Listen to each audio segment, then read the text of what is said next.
তিনটে ঘটনা সারা ব্যারাকপুর জুড়ে হয়েছে। একটা মাদ্রালের 32 নম্বর ওয়ার্ড, 33 নম্বর ওয়ার্ড, একটা ব্যারাকপুরের 24 নম্বর ওয়ার্ড, আর একটা ভাটপাড়ার মোমিনপাড়া। মাত্র তিনটে ঘটনা ঘটেছে। এখানে দলের কোনো অনুমোদন নেই। 33 নম্বর ওয়ার্ডে আমি নিজে গেছিলাম। ব্যারাকপুরের 24 নম্বর ওয়ার্ডে আমি চেয়ারম্যান উত্তম দাসকে পাঠিয়েছি। আর মোমিনপুরের ঘটনার ব্যাপারে পুলিশকে বলেছি শক্তপোক্ত করা ব্যবস্থা নিতে।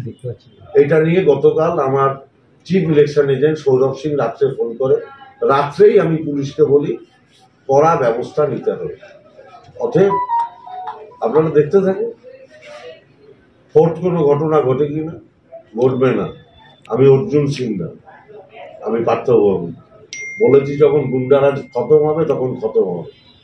আর যারা গুন্ডারাজের চামচেগি করেছে তাদেরও বলবো সঠিক খবর পরিবেশন করতে। হ্যাঁ, দেখুন, ডেভেলপমেন্ট মমতা ব্যানার্জির হাত ধরে সারা বাংলায় 2011 সাল থেকে। এবার ব্যারাকপুরের ব্যাপারে দিদি মানে আমাদের মাননীয় মুখ্যমন্ত্রীর অনেক পরিকল্পনা আছে। এমনকি আমার সাংসদ, আমাদের নেতা অভিষেক বন্দ্যোপাধ্যায় বলে গিয়েছিলেন ব্যারাকপুরের দায়িত্ব আমার।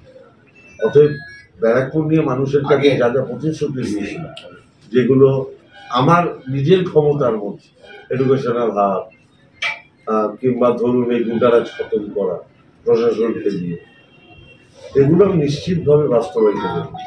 আর যেগুলো কেন্দ্রীয় সরকারের সাহায্য দরকার, যে কল্যাণী অগ্নি মেট্রো, এগুলো তো সরকার কারা গঠন করবে তার উপর নির্ভর করবে।